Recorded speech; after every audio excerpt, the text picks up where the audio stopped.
Tá indo para o ar. Depois que eu fizer a acolhida, quem passa para quem? Pode perguntar.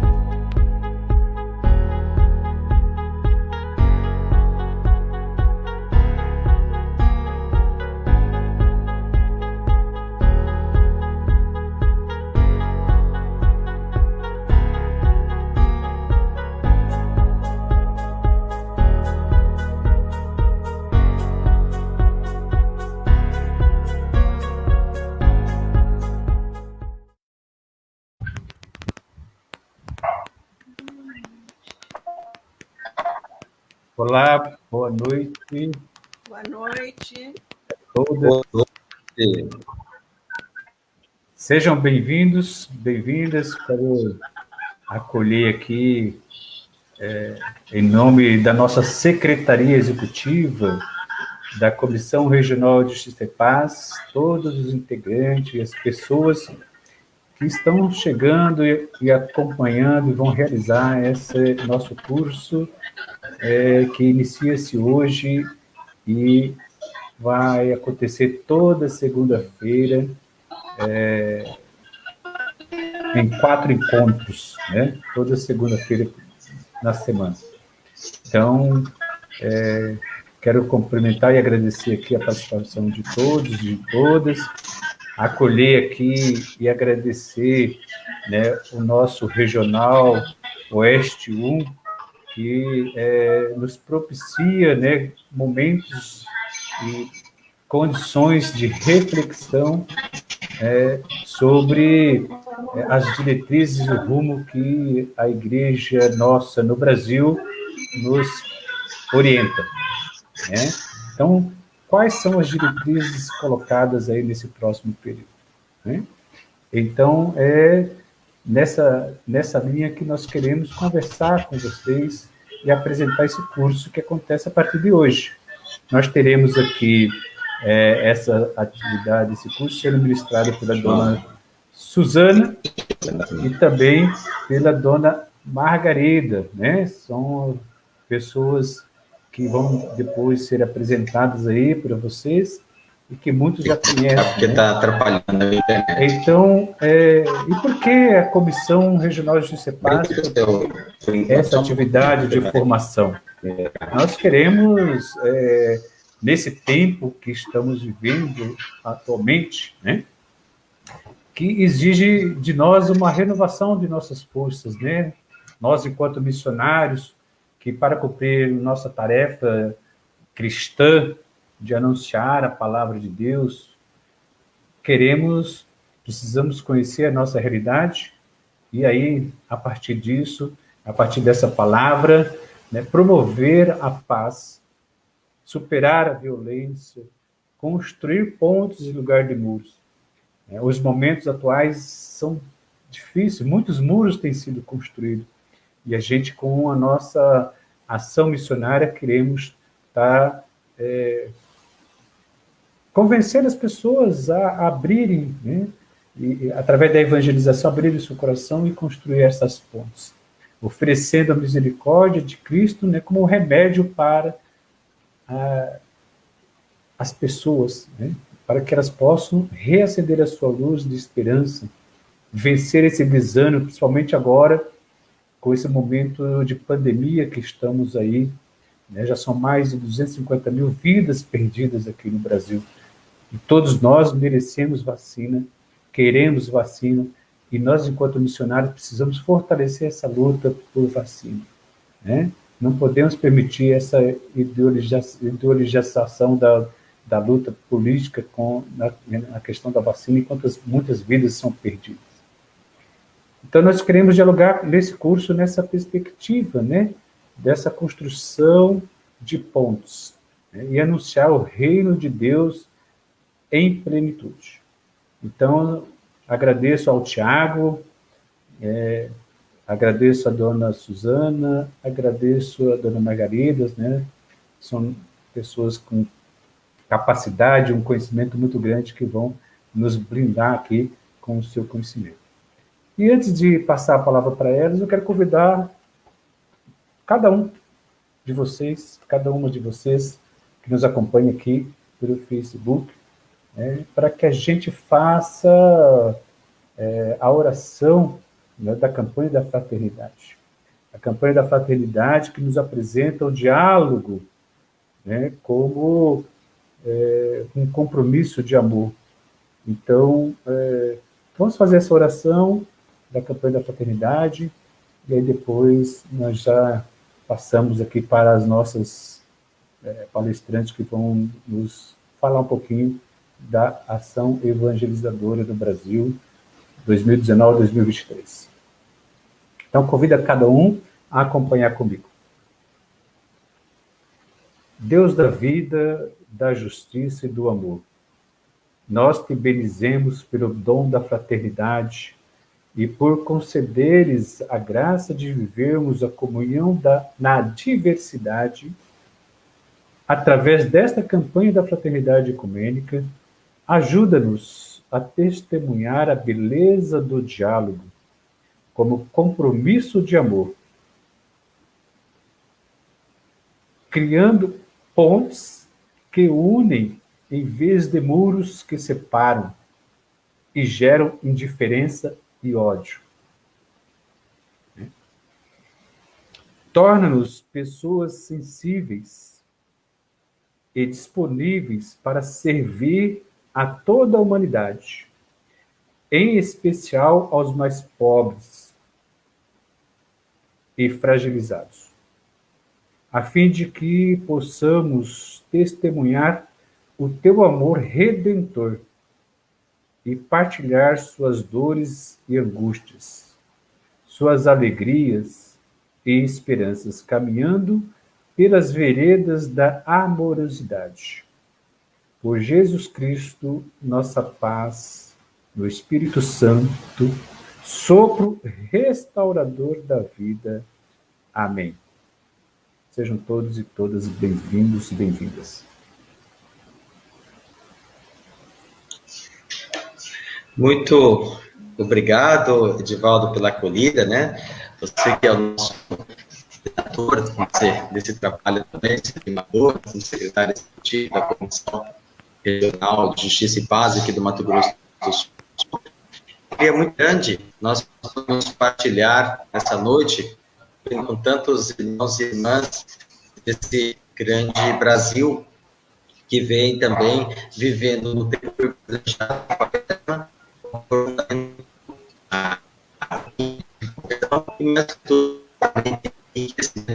palavra que é também um grande guia. Então, eu gostaria de, após essa sua palavra, passar as nossas, hoje, grandes direcionadoras da revisão, a doutora Suzana Mota e a doutora Margarida Cabreira, também estarão durante esses 3 seguintes sexta partir de hoje, né, mais 3,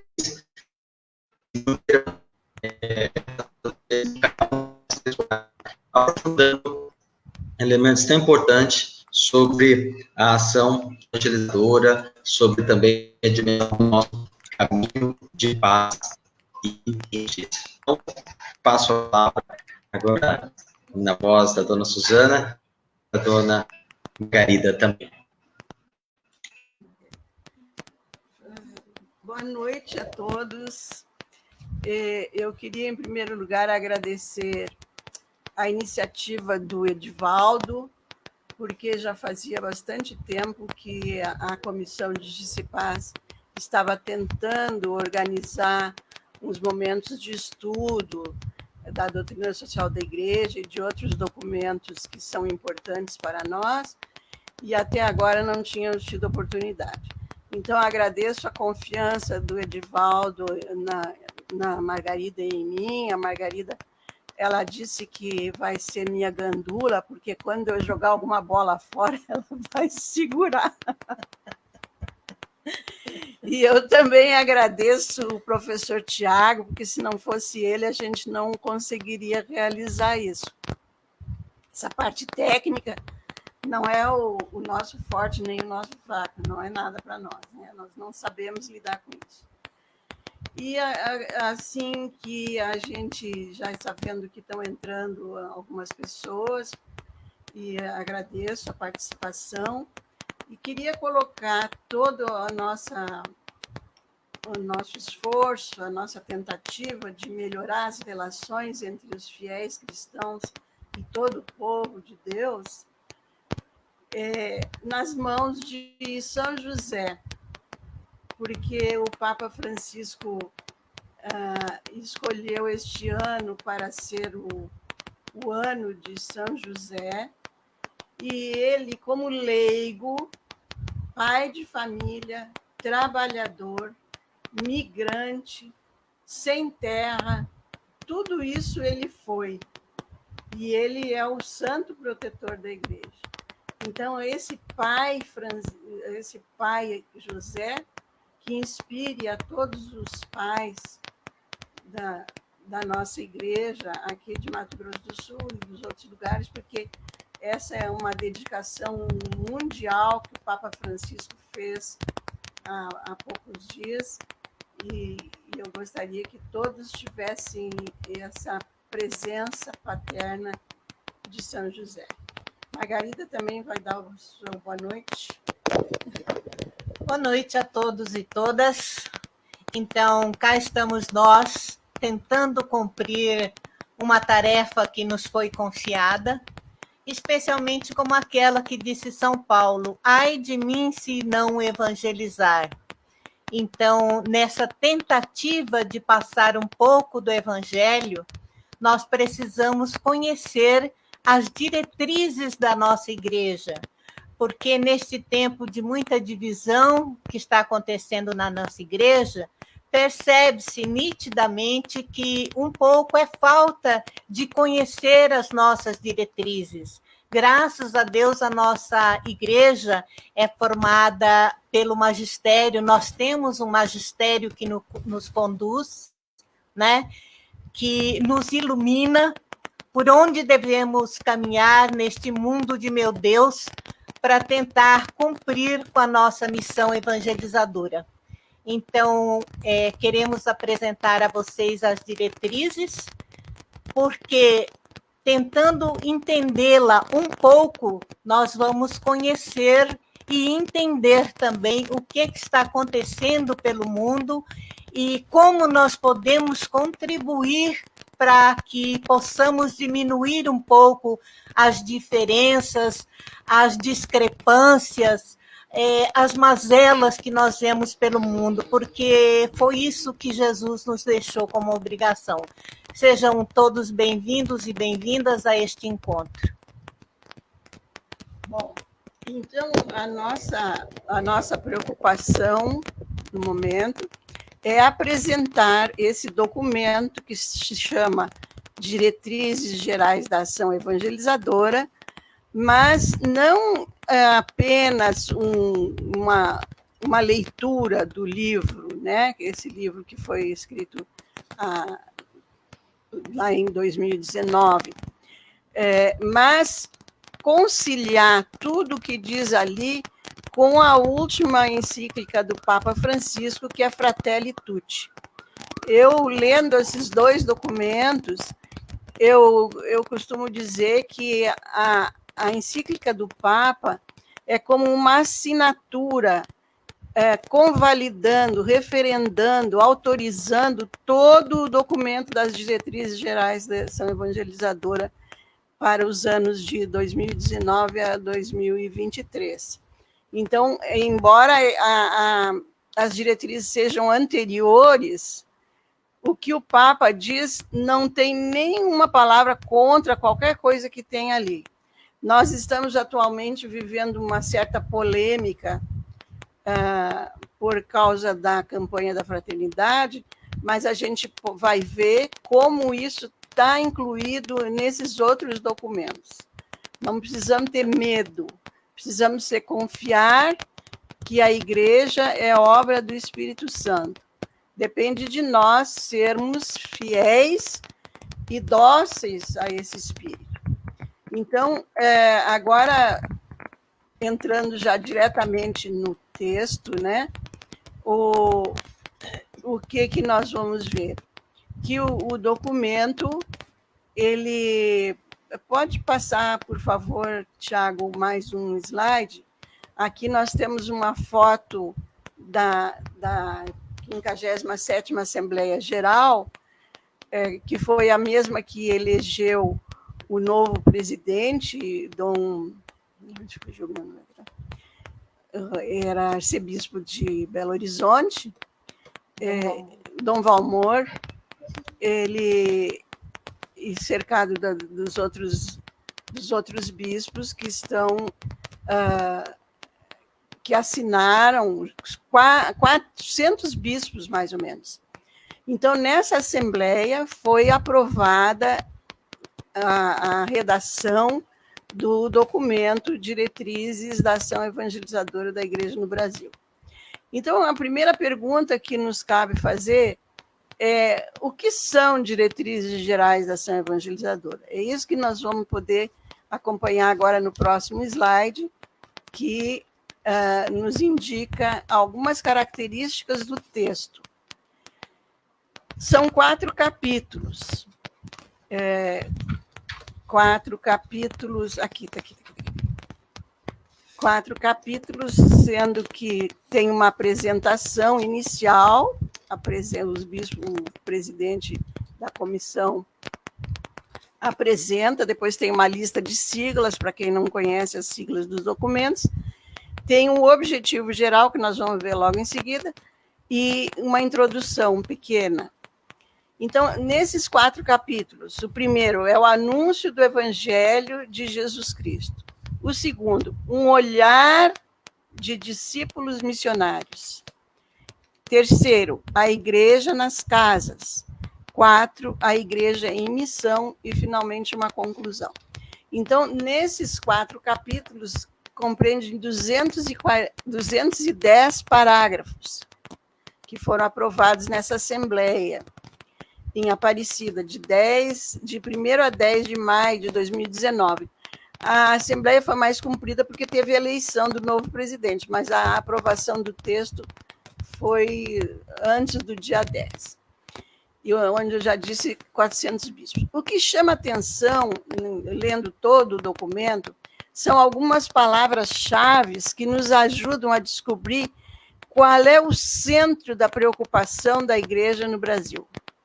Então, se vocês olharem ali, eu selecionei uma porção de palavras, estão por ordem alfabética, mas se vocês olharem a quantidade de incidência das palavras, vocês vão ver que a maior quantidade de palavras repetidas é a palavra vida, 197 vezes. Quer dizer, praticamente em todos os parágrafos tem uma menção à palavra vida. É verdade que tem alguns parágrafos que fala mais de uma vez. E a outra palavra é comunidade, porque também o foco da preocupação da CNBB é que a gente possa agir em comunidade. Os desafios são muitos, nós não temos condições de reagir sozinhos, não existe no meio da igreja nenhum super-homem que possa resolver qualquer desafio se não for em comunidade. Então, essas 2 palavras são muito importantes nesse documento e em muitos outros, né? Inclusive, no documento Fratelli Tutti, essas palavras também são muito, muito frequentes. Depois disso, nós entramos já no que são as diretrizes gerais da ação evangelizadora, que é o próximo slide. Convém a gente fazer uma retrospectiva, porque o Concílio Vaticano II, da década de 60, foi que estimulou as conferências episcopais das diversas regiões do mundo. O Brasil já tinha, antes do concílio, um grupo de bispos preocupados em dar uma certa unidade ao pensamento da igreja, mas, a partir de 1970, como consequência do Concílio Vaticano II, ela publica um documento que mostra qual é a missão de evangelizar. E como toda ação da igreja, ela é adaptada ao seu tempo. A história, assim como Jesus se encarnou na história, a igreja se faz presente na história. E cada tempo tem as suas preocupações, as suas angústias, seus pontos bons e seus pontos maus. Aquilo que é de acordo com a vontade de Deus e aquilo que não é de acordo com a vontade de Deus. Então, desde 1970, a igreja tem essa preocupação de falar para o tempo. O evangelho é o mesmo, mas a gente vê que muita coisa mudou desde que Jesus veio ao mundo como homem. Jesus é o mesmo, ontem, hoje e sempre. Mas a gente precisa ver o que ele diz para nós em cada tempo. Depois, a partir de 1995, estudando, refletindo melhor, a Igreja do Brasil trocou o título. Em vez de ser Diretrizes da Ação Pastoral, era Diretrizes da Ação Pastoral, passou a ser Diretrizes da Ação Evangelizadora, e a partir daí sempre publicada a cada 4 anos. Por que mudou o título? Porque a ação pastoral diz respeito à ação interna da igreja. O pastor que cuida das suas ovelhas, do seu rebanho dentro do redil. Já a ação evangelizadora, ela parte da igreja para todo mundo, para todo o povo de Deus. Eu lembro bem que, antes do concílio, as encíclicas eram dirigidas ao povo de Deus, principalmente aos bispos, aos párocos e aos leigos engajados. Depois do concílio, principalmente com Paulo VI e o Papa João Paulo II, se nota que as encíclicas são dirigidas aos bispos novamente, ao povo de Deus e a todos os homens de boa vontade. Isso é uma coisa assim, sensacional, embora que o pessoal não toma muito a peito essas coisas. Não valoriza. Não leva em conta. Eu escutei essa semana uma pregação muito interessante, não foi de um padre, foi um professor de estudos bíblicos, de liturgia, que disse assim, a primeira encíclica católica foi a primeira carta de São Pedro, casualmente essa que a gente leu ontem e hoje.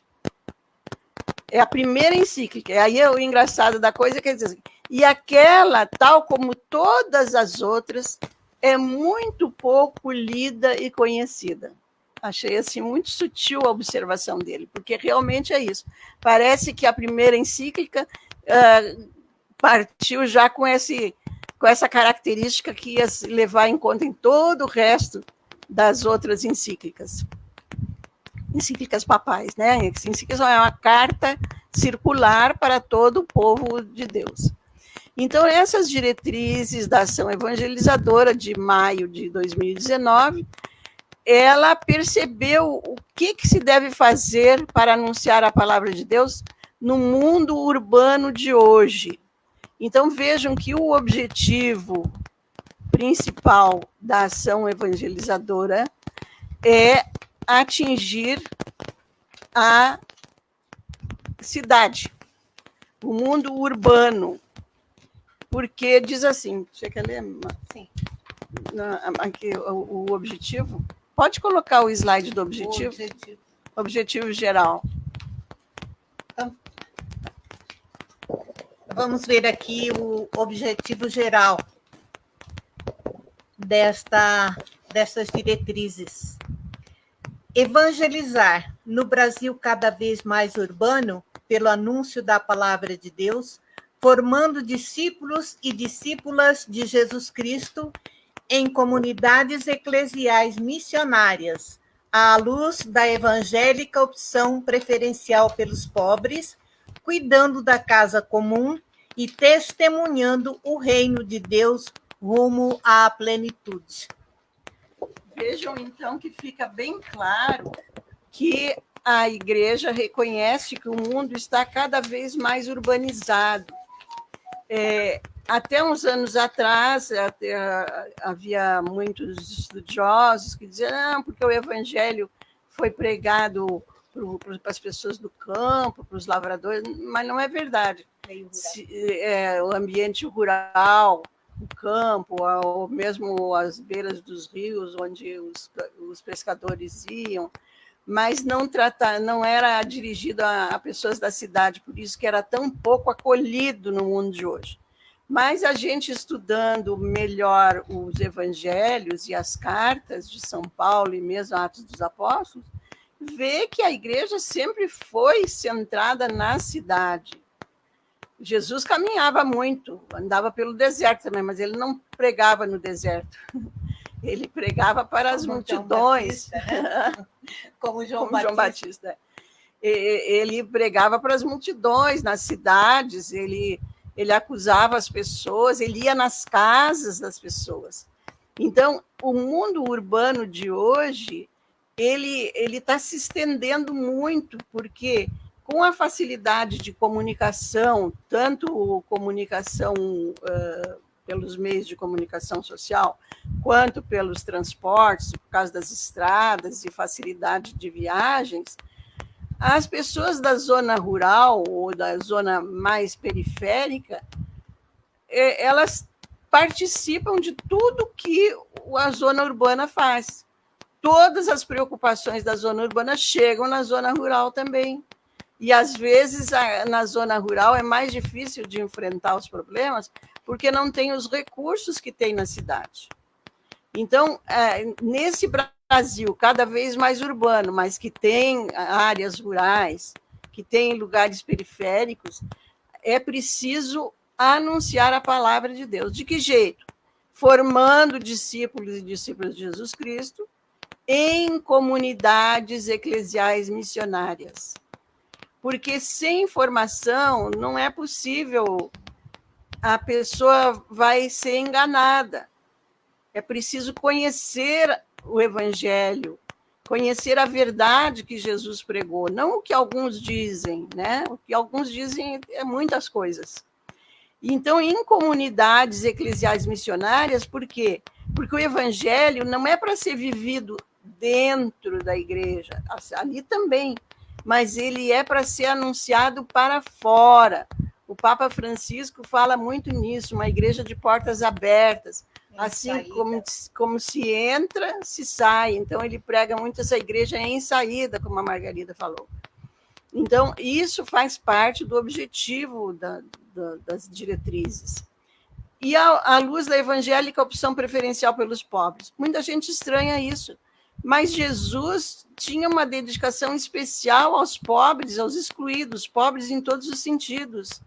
Porque os primeiros milagres de Jesus foi com pessoas, a gente viu há poucos dias na liturgia de domingo, a cura do leproso, que era uma pessoa excluída, e não sei mais, atualmente, como já tem um progresso bem grande na ciência, já se sabe que o contágio não é assim tão grave como é a Covid, por exemplo, a hanseníase, como é o nome atual da doença, da lepra, ela não é tão contagiosa assim, mas ela é perigosa, a pessoa fica muito vulnerável. Eu me lembro que a minha avó estaria fazendo 150 anos, mas eu convivi muito com ela já morreu faz bastante tempo.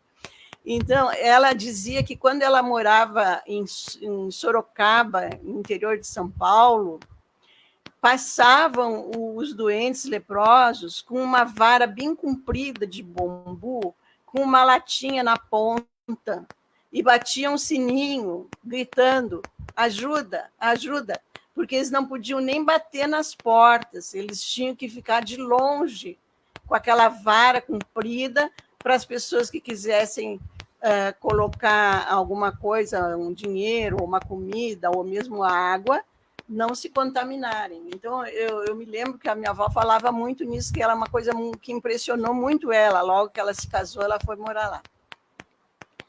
Então, esse cuidado, como Jesus tinha, que nós temos que ter. E, além disso, seguindo também a norma do Papa Francisco, cuidando da casa comum, testemunhando o reino de Deus. Quer dizer, se a casa é comum, nós todos temos uma responsabilidade, não só pelo nosso quintal, às vezes nem isso não se cuida, né?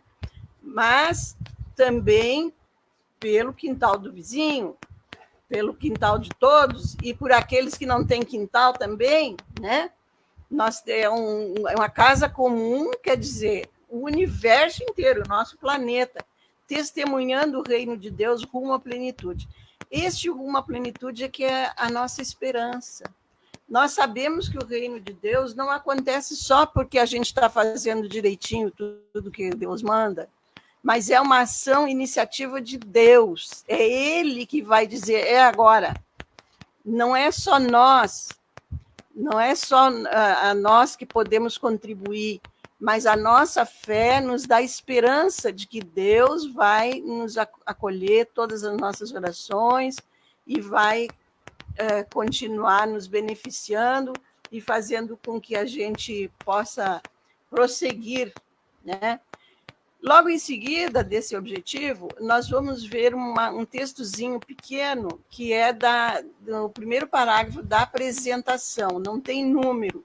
Vocês vão ver que nos próximos slides eu vou colocar o número do parágrafo das diretrizes. Nesse aqui não tem o número do parágrafo, mas tem escrito ali, a apresentação. Então, o que a igreja acha que a gente deve fazer para conseguir evangelizar?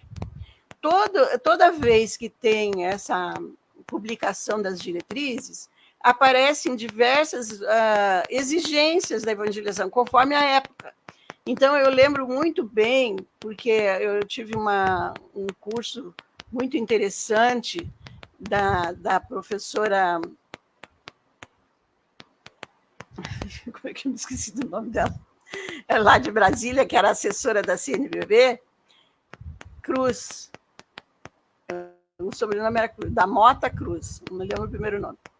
Ela fez uma comparação que me chamou muita atenção. Naquela época, as exigências eram anúncio de Jesus Cristo, diálogo, testemunho de comunhão e serviço. 4 exigências, mais uma, que então ela disse, é como se fosse uma mão para atingir o objetivo. Essas 4 exigências, mais a enculturação. Então, sem enculturação, a gente não conseguia atingir, porque o diálogo precisa ser enculturado. Se a gente ouvir o outro sem saber a língua dele, não dá. Não, a língua no sentido amplo, né? Qual é a linguagem, qual é o contexto da vida dele. Então, ela fazia esse movimento da mão, os 4 dedos, onde está? Aqui. Os 4 dedos aqui, e mais esse aqui, que era a enculturação. Então, pegava a pessoa que a gente estava evangelizando, atingia, né? Assim. As atuais exigências, depois mudou um pouco, antes já tinha sido outras, eram 6 dimensões, chamavam dimensões, não chamavam exigências. Agora as exigências são Terezinha Cruz, obrigada, Esther. A Esther me passou uma cola aqui. Renovação das forças missionárias. Quer dizer, a pessoa assim como eu, que já está meio defasada, precisa se alimentar melhor para poder atingir os outros. Mas precisa ver gente nova, renovar as forças missionárias. Tem muito missionário que já está cansado.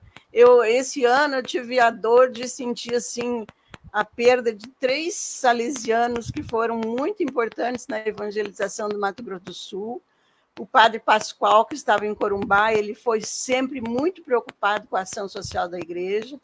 Depois o padre Winkler, que foi inspetor 2 vezes dos salesianos aqui, esteve em Angola evangelizando. E, por último, agora, nesse fim de semana, o padre Arlindo.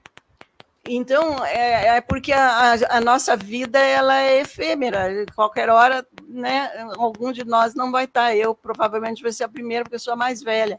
Mas é preciso trazer gente nova para alimentar essas forças. O padre Ubajara, que está doente também, ele gostava muito de dizer assim, as forças vivas da igreja precisam, e eu brincava com eles assim, porque as forças mortas não fazem nada, né?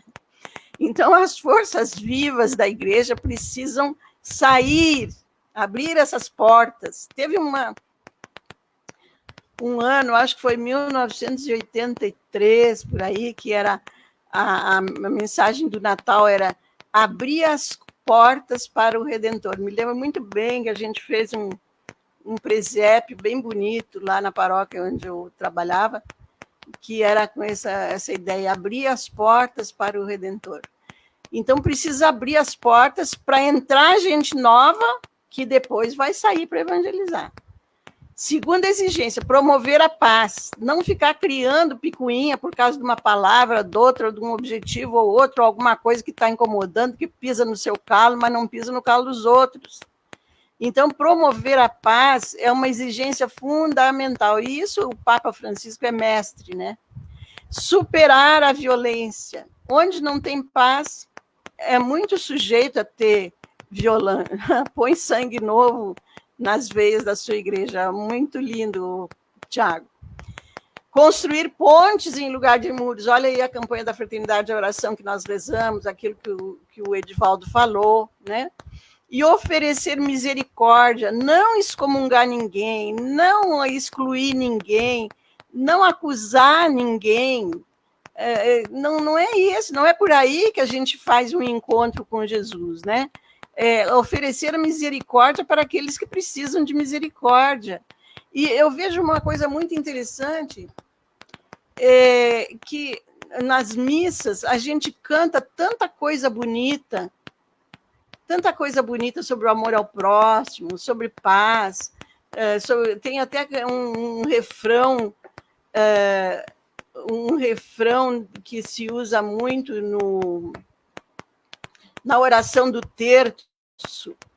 Senhor Jesus, tende piedade de nós e atendei principalmente aqueles que mais precisam de vossa misericórdia.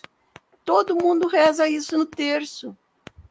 Mas se estão lembrando daqueles que precisam da misericórdia, mas são os primeiros a excluir os que precisam de misericórdia. Todos nós somos pecadores, uns mais, outros menos. Mas todos nós estamos num caminho de conversão. É por isso que tem a quaresma todo ano, porque se bastasse um ano, eu já fiz quantas quaresmas, né? Já podia ter... Aqui a minha filha, ó. Papa Francisco é um exemplo além das religiões. E realmente não é a religião que salva, mas é a fidelidade à vontade de Deus. E isso nos ajuda a oferecer misericórdia para muitas pessoas que pensam diferente de nós. E começa na família, como diz o meu genro. Eu estou com a família toda aqui, ó, me assistindo. Muito obrigada pela deferência. Eu pedi para minha neta avisa eles que eu vou estar falando, porque ela queria falar comigo. Eu digo, não, hoje eu não posso, eu vou estar falando. E eles obedeceram. Mas gente boa demais. Então, reacender a luz da esperança. Eu já tinha falado lá na nossa esperança, que é a plenitude do reino, né? Que é a ação de Deus. Nós precisamos ter essa esperança, senão todo mundo fica desanimado, desiludido, longe do amor de Deus, né? Nós não queremos isso. Então, todas essas exigências da evangelização, elas são o objetivo do nosso olhar para a cidade. Então, no próximo slide, vocês vão ver que tem um texto já do primeiro capítulo, em que o texto das diretrizes vai falar como a gente deve realizar essas exigências. Então, ali tem 4 verbos importantes. Acolher a pessoa, contemplar, quer dizer, olhar para a situação da pessoa. Não adianta a gente querer evangelizar todo mundo como se fosse um robô, dizer as mesmas coisas para todos. É preciso contemplar a realidade de cada um, discernir até onde está a causa dos problemas, onde está o motivo do afastamento de Deus, onde está a razão da pessoa viver infeliz, e iluminar com a palavra de Deus. Só uma parte aqui que eu vou pedir para a amiga: acolher, contemplar, discernir, iluminar, nada mais é do que misericórdia, porque às vezes as pessoas confundem a palavra misericórdia, né, até com assistencialismo.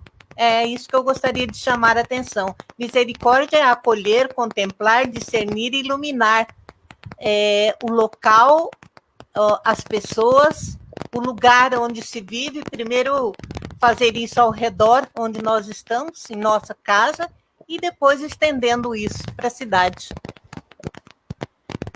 Vejam só, então, é isso mesmo, é porque às vezes a gente pensa que evangelizar, depois nós vamos ver um texto do Papa Paulo VI, dizendo o que é evangelizar na cidade.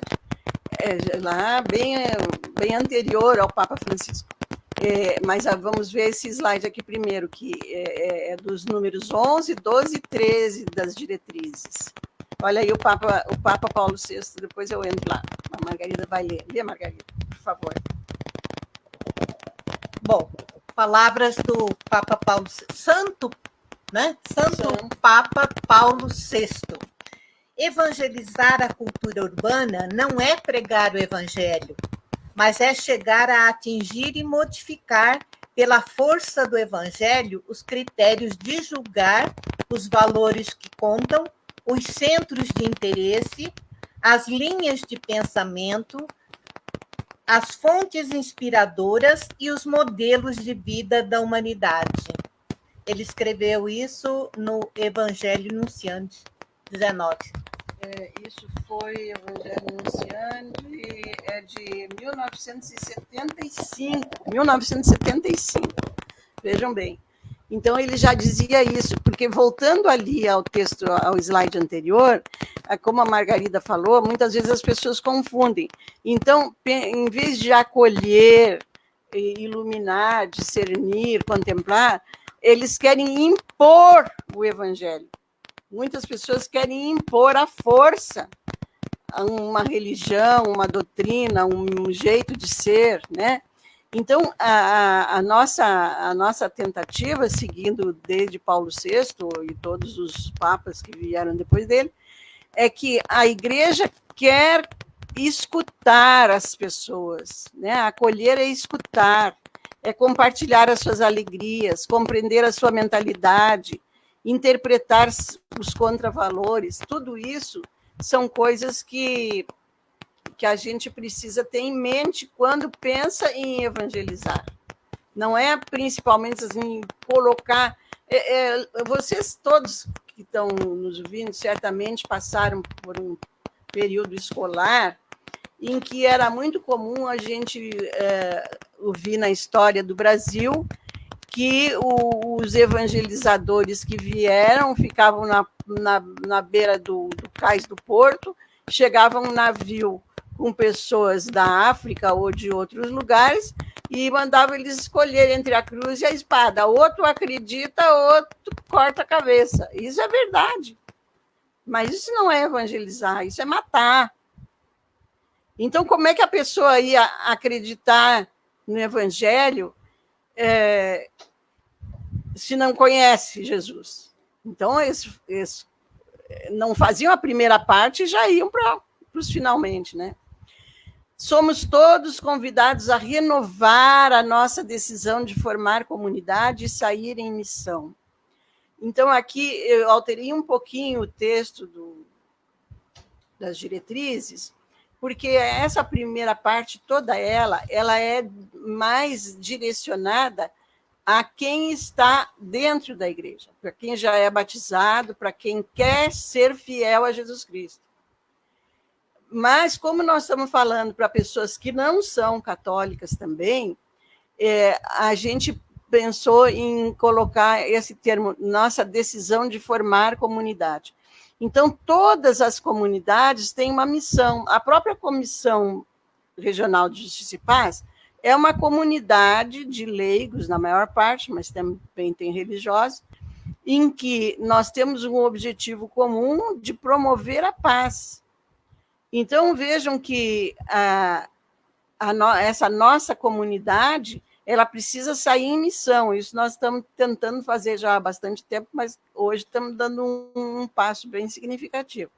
Então, quem está noutra comunidade, seja evangélica, seja espírita, seja numa comunidade de ONG, seja o que for, nós somos convidados a formar comunidade e sair em missão, cada qual com o seu objetivo, desde que o objetivo seja o bem comum, o bem da pessoa humana. Olha lá a palavra vida, a favor da vida de todos. Isso não precisa de religião. Independente, quer dizer, não é que não precise, mas não precisa ser a nossa.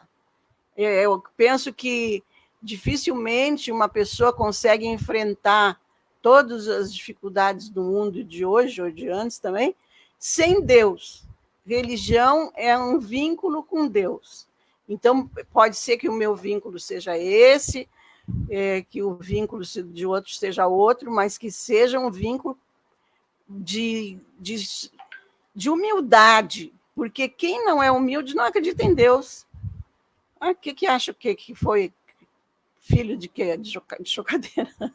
Não, é Deus que nos criou. Então, eu lembro que quando eu fazia catequese, eu não tinha dúvida, não tenho, nunca tive, né? Graças a Deus, meu pai foi um catequista maravilhoso.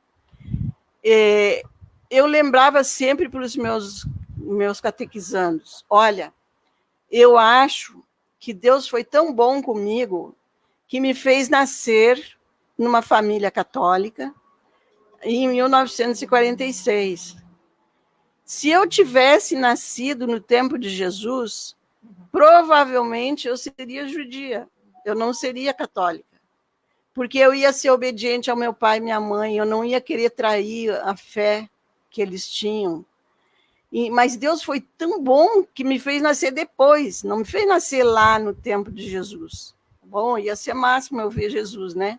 Mas, quem sabe, eu não teria visto com os olhos que eu vejo hoje.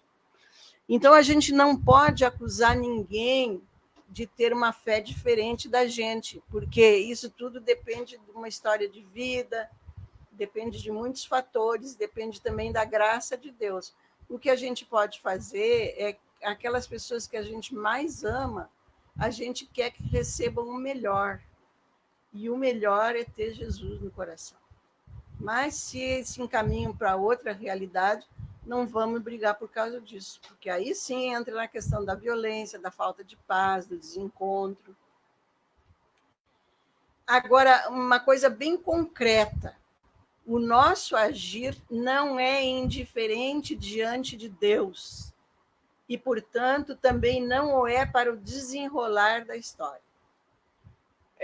Deus nos deixa livres para agir, ele nos criou livres.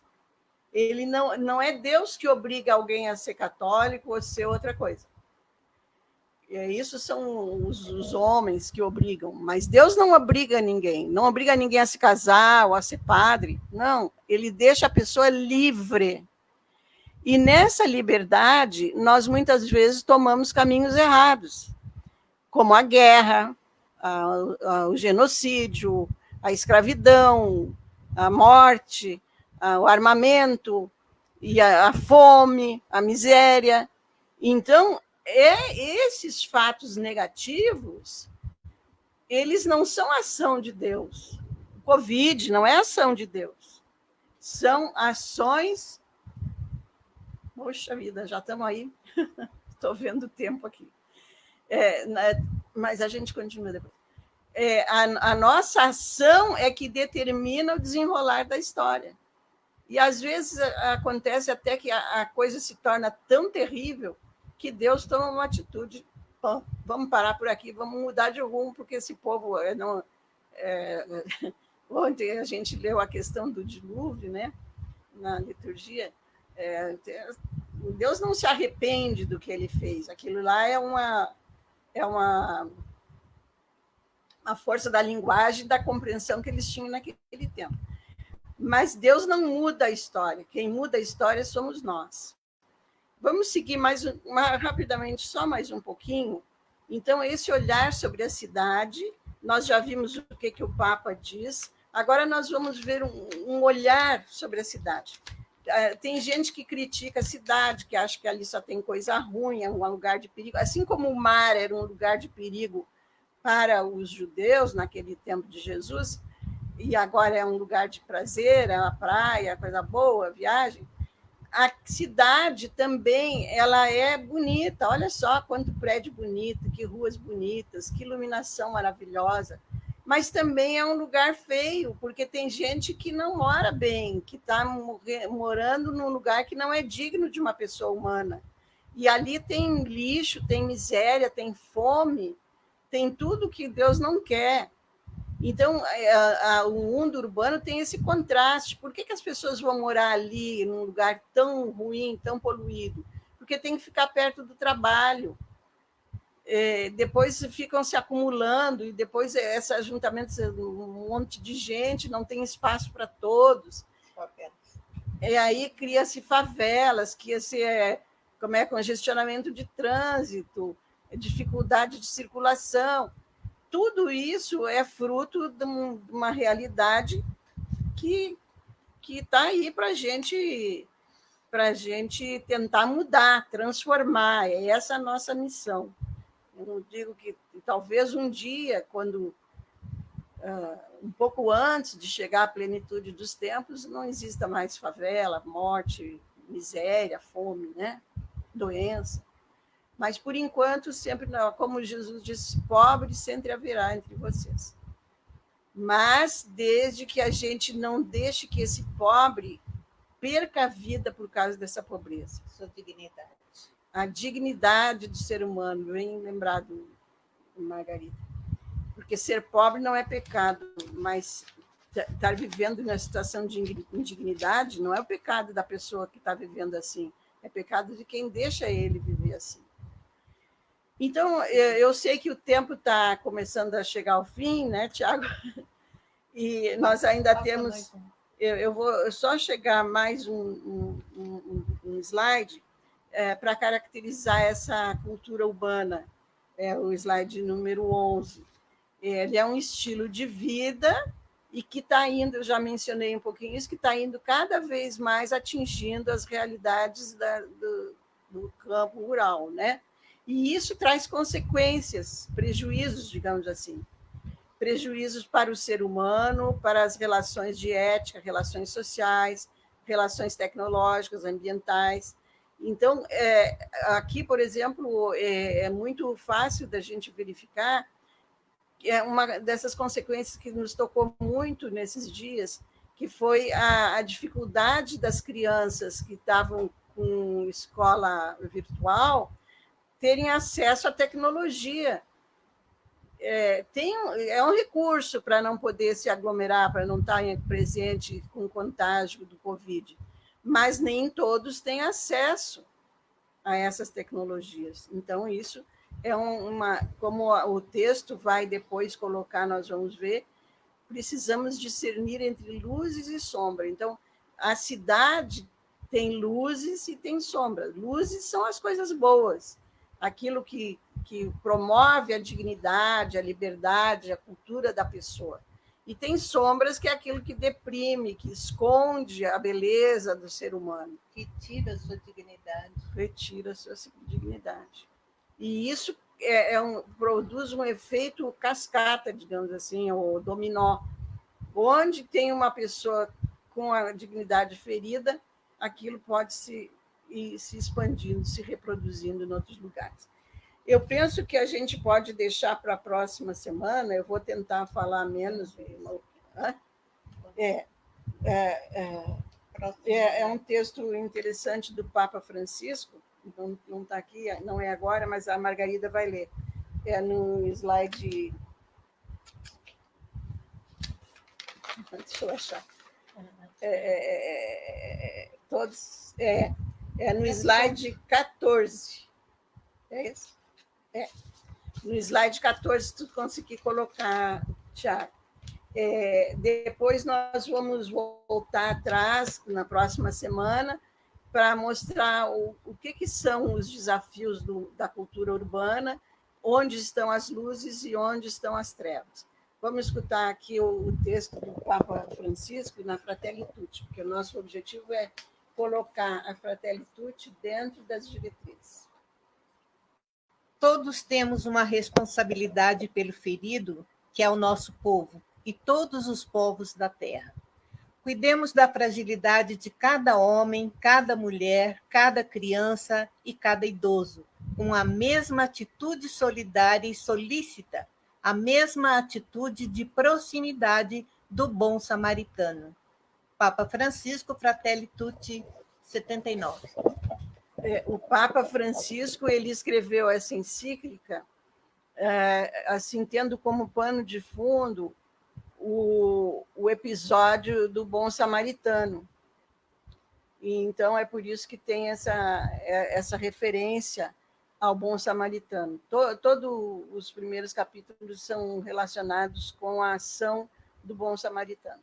E ali também é uma coisa interessante, a gente pode vincular a própria campanha da fraternidade deste ano, como Jesus deu esse exemplo, e muitos outros, mas esse aí, porque estamos falando nele agora, que o bom samaritano era uma pessoa que não era judeu, não era benquisto pelo judeu, não era fiel às normas judaicas, e, no entanto, foi ele que acudiu àquela pessoa ferida, né, que não era da comunidade dele, mas estava ferido, caído na calçada, não tinha carteira de identidade, não tinha crucifixo pendurado no pescoço, mas o bom samaritano acolheu porque viu ali um ser humano que exige cuidado.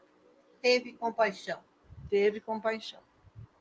Eu não sei, Tiago, se tem alguém que quer fazer alguma pergunta, se quer fazer alguma observação.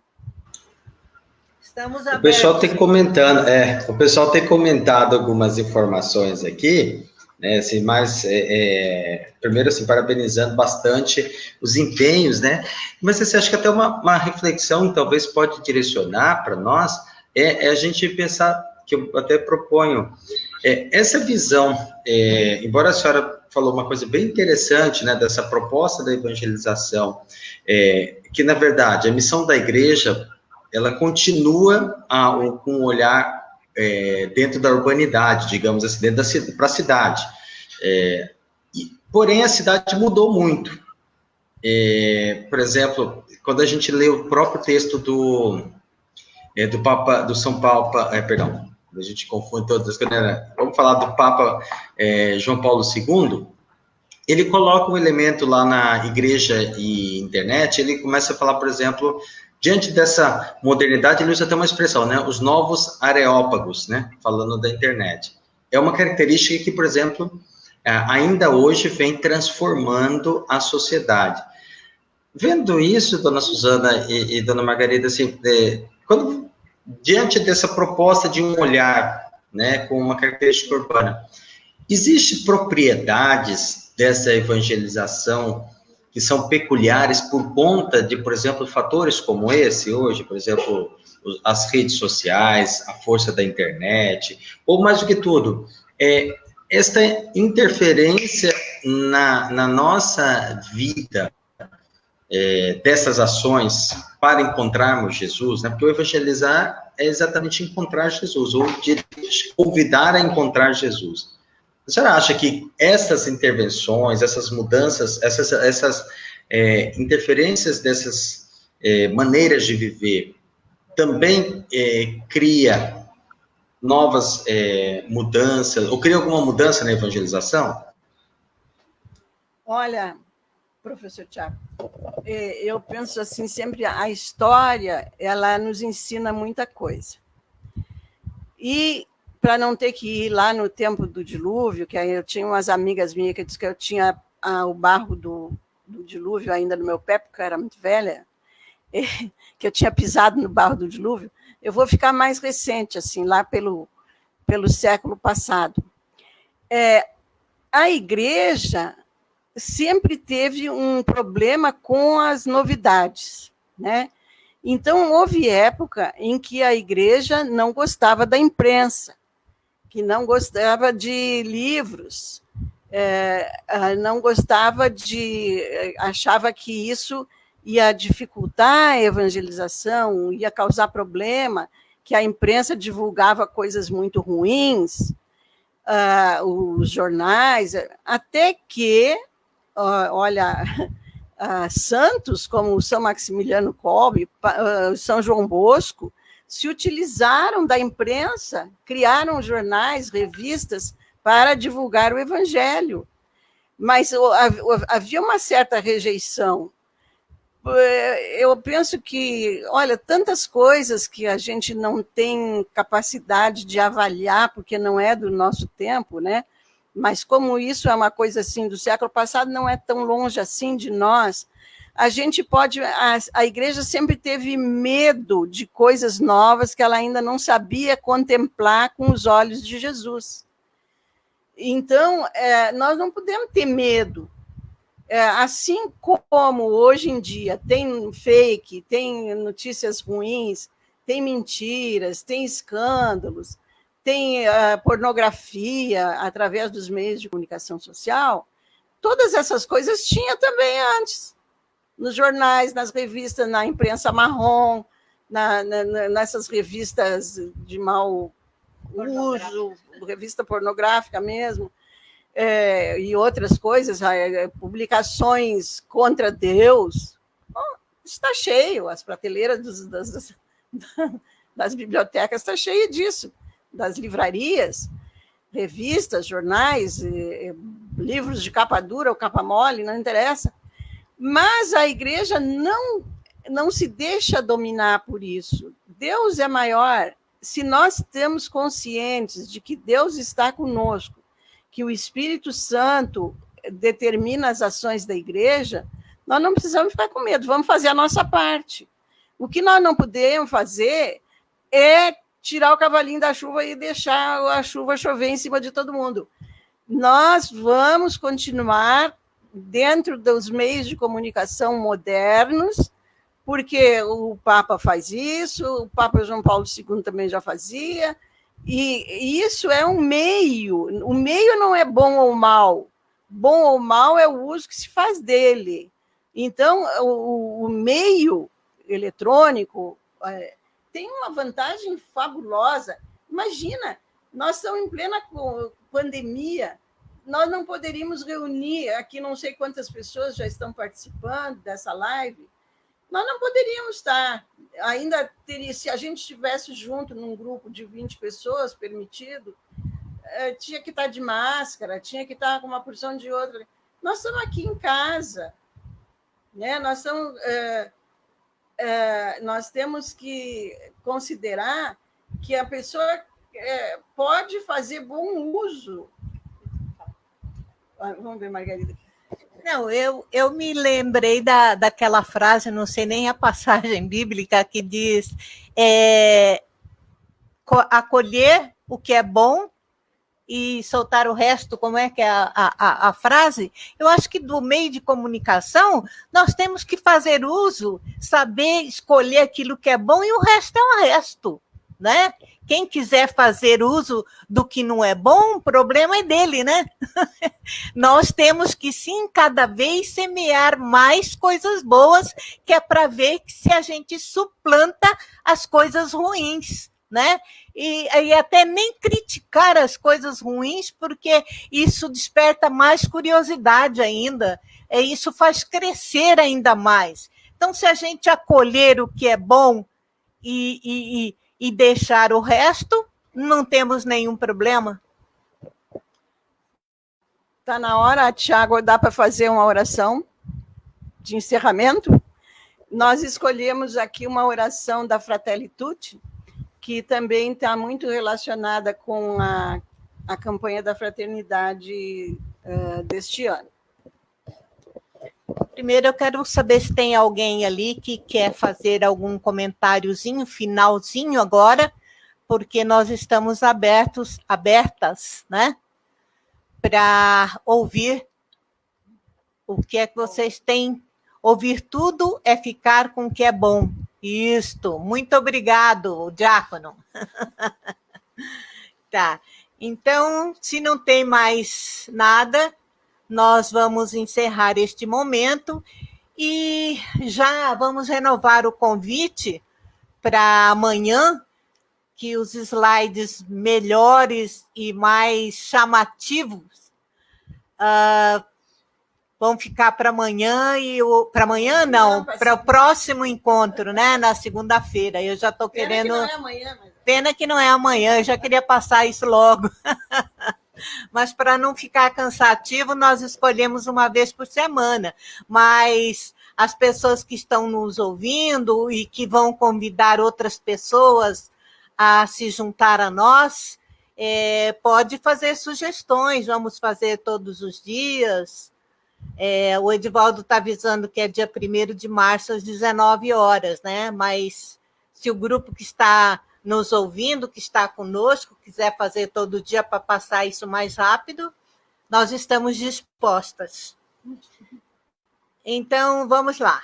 Vamos fazer a nossa oração para encerrar este momento. Esta oração escrita pelo Papa Francisco, no final do livro que ele escreveu, Fratelli Tutti. Livro não, encíclica, né? É uma oração cristã ecumênica para encerrar este momento. Nós fazemos questão de dizer que é ecumênica, porque nós queremos ter os nossos irmãos de outra confissão conosco também. Eu sei que eles têm muito a acrescentar, têm muito a nos ensinar. Nós não somos da Igreja Católica os donos da verdade, queremos muito aprender com todos. Eu acho que agora é o momento, inclusive para mostrar para as pessoas que querem fazer divisão, querem excluir. Não, eu sou evangélica, não, eu sou umbandista, não, eu sou não sei o quê. Olha, eu convido até aqueles que se dizem ateus, graças a Deus.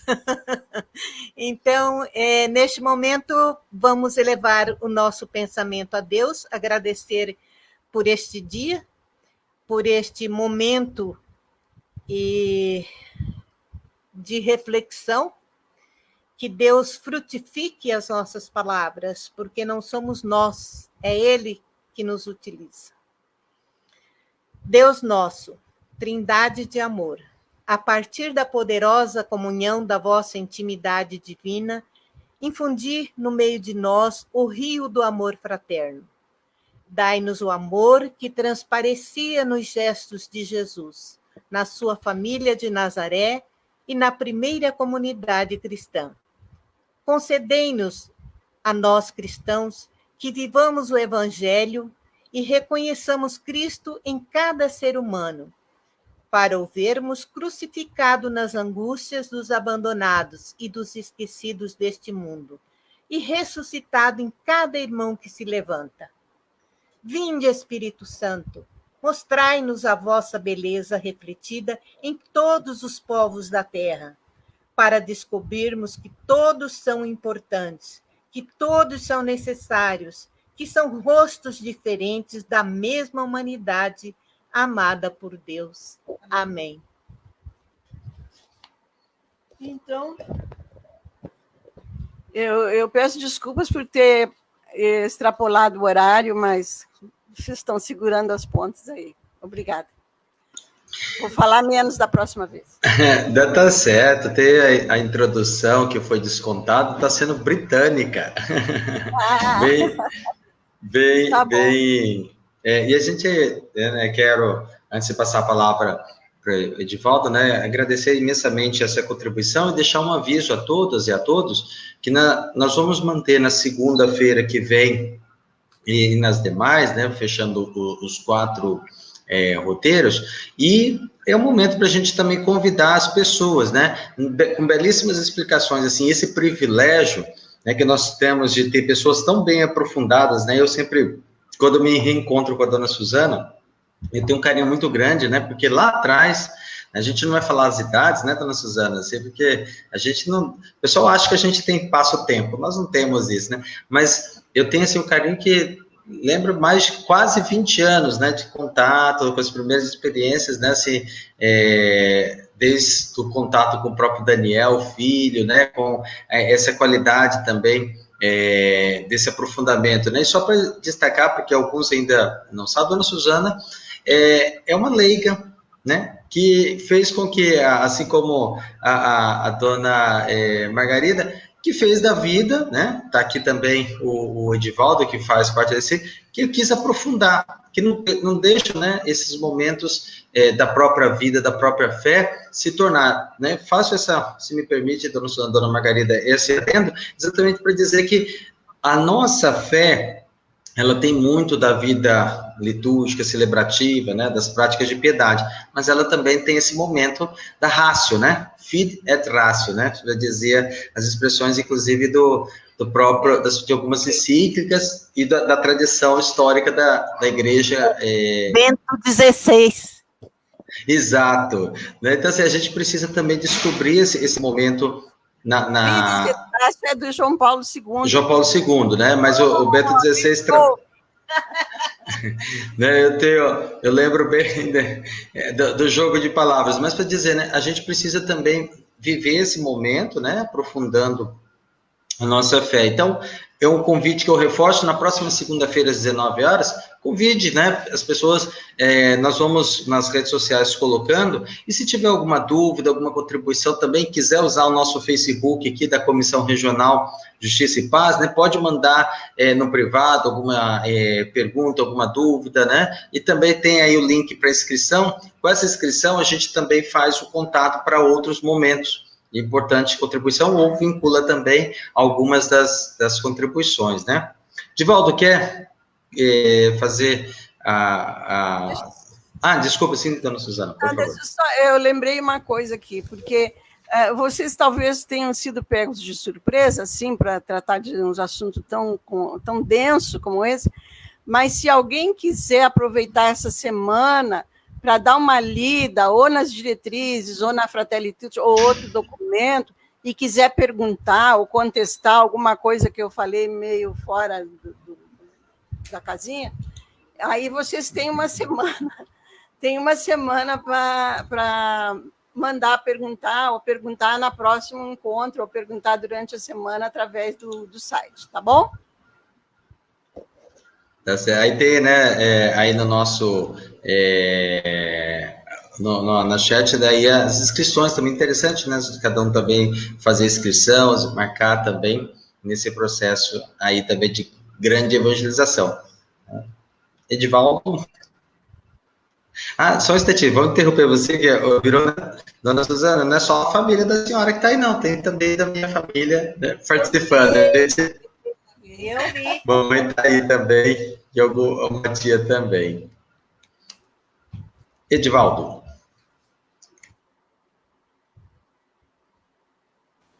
Mais uma vez, agradecer e parabenizar aí aos professores, aos 3 professores, ao professor e as 2 professoras, né? Tiago, Suzana e doutora Margarida, né? Porque vocês deram uma aula aqui para nós. Show de bola, muito obrigado, e esperamos vocês na próxima segunda-feira, às 19 horas. Abraços. Tchau, fique em casa. Tchau. E auxílio emergencial para todos. Vacina já. E vacina já. Uma boa noite da minha parte também. Boa noite.